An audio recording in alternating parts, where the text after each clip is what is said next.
MLII 103 unit 3 programming कई बार पूछा गया, खास करके ये जो जनरेशन ऑफ प्रोग्रामिंग लैंग्वेजेस ये कई बार पूछा जा चुका है परीक्षा में। तो एक बार हम लोग इस चैप्टर को देख लेते हैं। दरअसल इस चैप्टर को रीड कर रहे हैं हम लोग, बाकी जो संक्षिप्त में चीज़ें आएंगी वो बाद में आएंगी। तो इंट्रोडक्शन में एक बार देख लेते हैं। A computer can neither think nor make decision its own. Computer जो होता है वो ना तो सोच सकता है ना तो खुद ही निर्णय ले सकता है। To solve a problem using computer a set of instruction should be given to computer in form of which can understand. तो इस प्रॉब्लम को सॉल्व करने के लिए उसको कुछ सूचनाएं दी जाती हैं और फिर वो समझ सकता है, उसके अकॉर्डिंग वो काम करता है। The process of writing these instructions is called programming. इस प्रोसेस को, जो इंस्ट्रक्शंस दी जाती हैं, इसकी राइटिंग को, उसको बोलते हैं प्रोग्रामिंग। कितना खूबसूरत तरीके से इसने समझाया है ना। कंप्यूटर सोच नहीं सकता, निर्णय नहीं ले सकता, तो इसके प्रॉब्लम को सॉल्व करने के लिए उसको इंस्ट्रक्शंस दिए जाते हैं। तो ऐसा प्रोसेस जो इंस्ट्रक्शंस को लिखी जाती हैं उसको प्रोग्रामिंग बोलते हैं। कितना प्यारा सा गोलू मोलू सा। The process of writing a program is called programming. It involve solving a problem and writing it in the form which computer system can understand and execute। तो वही चीज़ है। What is information flow in the system? फिर वही सब चीज़ बताएगी। तो ये जो प्रोग्राम है वो इसमें बताया है कि दो टाइप्स का शायद होता है। Based on these application programs are two types, system program and application program. System program क्या होता है? These are the programs which make computers available to use। ऐसे प्रोग्राम जो कंप्यूटर को यूज़ करने लायक बनाते हैं, उपयोग के लायक बनाते हैं, उसको बोलते हैं सिस्टम प्रोग्राम। सिस्टम प्रोग्राम कौन होते हैं? Operating system such as DOS, Windows. अब ये समझ में नहीं आएगा अगर आप इससे पिछले वाला वीडियो नहीं देखे होंगे जिसमें हम लोगों ने पूरा बताया था सॉफ्टवेयर क्या होता है। तो वो वीडियो आपको देखना ज़रूरी हो, और उसमें में से क्वेश्चन भी पूछे गए थे। तो क्या है कि ऑपरेटिंग सिस्टम जैसे MS DOS, विंडोज़, इसके बिना तो कंप्यूटर सिस्टम काम ही नहीं करेंगे। Which consist of many other programs for controlling input and output devices, memory, processor etcetera. ये सारे सिस्टम ऐसे होते हैं जो सब कुछ कंप्यूटर को पूरा कंट्रोल करते हैं, तो इसको सिस्टम प्रोग्राम कहते हैं। अब देखो, सिस्टम आपको सिर्फ दे दिया गया और उस पर कुछ काम ना कर सके तो सिस्टम बेकार ही है। तो उसके लिए एप्लीकेशन प्रोग्राम बनाया गया कि जिसमें हम लोग उसका एप्लीकेशन कर सकें। तो application program are design for specific application such as library automation, information retrieval, information processing, inventory control. इन सब चीज़ों के लिए एप्लीकेशन सॉफ्टवेयर्स बनाए गए, जैसे वो MS वर्ड हो गया, एक्सेल हो गया, पावर पॉइंट हो गया, ये सारी चीज़ें हो गई। ठीक है, तो ये दो तरह का हो गया, सिस्टम और application program. Algorithm and flow charts, ये क्या चीज़ है? एल्गोरिदम और फ्लो चार्ट, इसके हम लोग देख लेते हैं। Computers are used for problem solving. किस लिए यूज किया जाता है कंप्यूटर? प्रॉब्लम सॉल्व करने के लिए। Automating and processing the data and information. Data और इन्फॉर्मेशन को आसानी से ये प्रोसेस कर सके, इसके लिए यूज किया सकता है। Computer does it based on the instructions it receives through various programming. ये कैसे हो पाता है? क्योंकि हम लोग कंप्यूटर को इंस्ट्रक्शंस देते हैं। इंस्ट्रक्शंस कहाँ से आता है? प्रोग्रामिंग से। प्रोग्रामिंग लैंग्वेजेस जैसे C++ and variety of others, Java, ये सब जो हैं ये सब लैंग्वेजेस हैं कंप्यूटर की। The set of instructions given to the computer to perform a job is called program which is nothing but algorithm expressed in the language. अब ये प्रोग्राम क्या होता है? प्रोग्राम क्या होता है कि हम लोगों ने पढ़ लिया।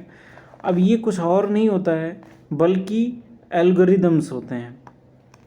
ठीक है, एल्गोरिदम फॉर्म में जो लिखे जाते हैं वो सारे इस प्रोग्राम, उसे ही प्रोग्राम कहते हैं। Algorithm expressed. एल्गोरिदम क्या होता है? ये बड़ी बड़ी भाषाएं आती हैं, उसको भी हम लोग देख लेते हैं। ठीक है, आगे। However, the set of instructions can be expressed independent in any programming language. This is called algorithm.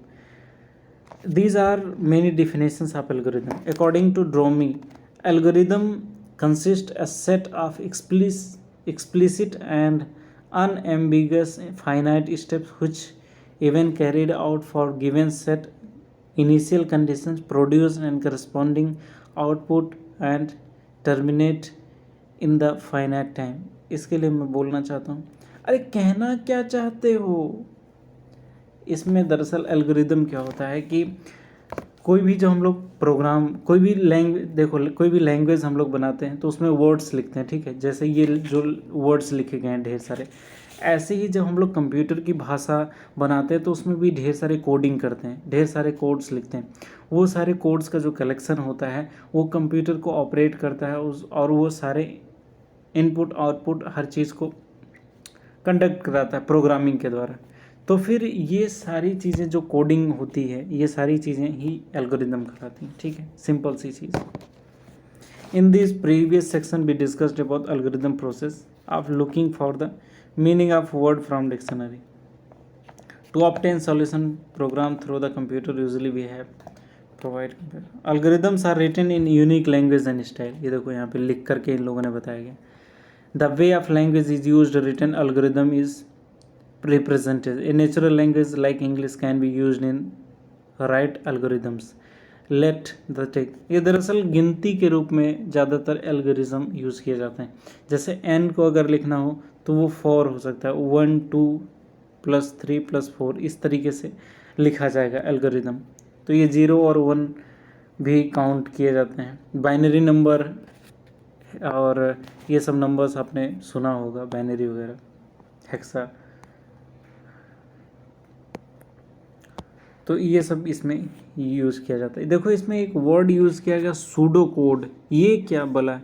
The language between natural and formal language is necessary to write algorithms efficiency. There is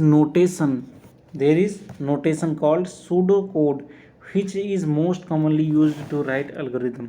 तो ये pseudo code जो होता है उस algorithm को लिखने में use होता है।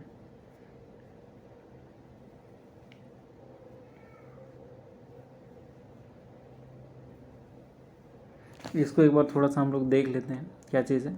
Algorithm are written in unique language and style. The way of the language used to write an algorithm, it is its representation. A natural language like English can be used to write algorithms. Let us take a simple problem of adding numbers from 1 to n. This is the n equal to 4, this is should be added 1, ठीक है। 1 to n number हमें लिखना, n मतलब infinite हो सकता है। If the algorithm is written for this problem in natural language, it will read as follows। अगर हमें कोई नंबर लिखना 1 to n तो फिर हम लोग किस तरीके से उसका एल्गोरिदम लिखेंगे, यहाँ पे बताया गया। Initially set the sum value of 0 and count to 1, accept n as input from the user, and if the value of n is 0 then print the value of sum as 0। If the value of greater than 0 then add the count till the reaches the input value n। Each time after addition increase the count value. तो इसमें ये बताया जा रहा है कि जो n जो है अगर उसको इनपुट करना होगा, अगर वैल्यू जो है वो 0 है या 0 से बड़ा है या 0 से छोटा होगा, उसके अकॉर्डिंग हम लोगों को एल्गोरिदम लिखना पड़ेगा। खैर हम लोग इंग्लिश का एग्ज़ाम देने जा रहे हैं, एल्गोरिदम लिखने नहीं जा रहे, तो ये हमें ध्यान रखना है। Algorithm is for problem in pseudocode as follows: initializing the variable count to 1 for counting in the addition। Addition में 1 काउंटिंग से शुरू होता है, और अगर सम करना हो, किसी चीज़ को जोड़ना हो तो 0 टू स्टोर द सम। ये कुछ चीज़ें इसमें बताया गया। Algorithm can be also be pictorially represent. Algorithm को पिक्चर के द्वारा भी हम दिखा सकते हैं, फ्लो चार्ट्स के द्वारा। तो यहाँ पे देखो फ्लो चार्ट सिंबल, टर्मिनल को अगर दिखाना हो तो इस तरह होगा, इनपुट आउटपुट होगा तो इस तरह होगा, और प्रोसेस दिखाना होगा तो इस तरीके से, फ्लो डायरेक्शन को दिखाना होगा तो ये कुछ तरीके होते हैं, और एनोटेशन को दिखाना होगा तो इस तरीके से, डिसीजन मेकिंग सिंबल ये होगा, कनेक्टर इस तरीके से होगा, प्री डिफाइंड प्रोसेस इस तरीके से होगा। तो ये सिंबल के द्वारा भी और 0 और 1 के द्वारा भी हम लोग प्रोग्राम एल्गोरिदम को दिखा सकते हैं। अब यहाँ पे हम लोग पढ़ लेंगे प्रोग्राम डेवलपमेंट लाइफ साइकिल क्या चीज़ होता है। तो अभी हम लोगों ने प्रोग्राम के बारे में जाना, एल्गोरिदम के बारे में जाना, नेक्स्ट वीडियो में हम लोग जानेंगे प्रोग्राम डेवलपमेंट साइकिल क्या होता है। Thank you.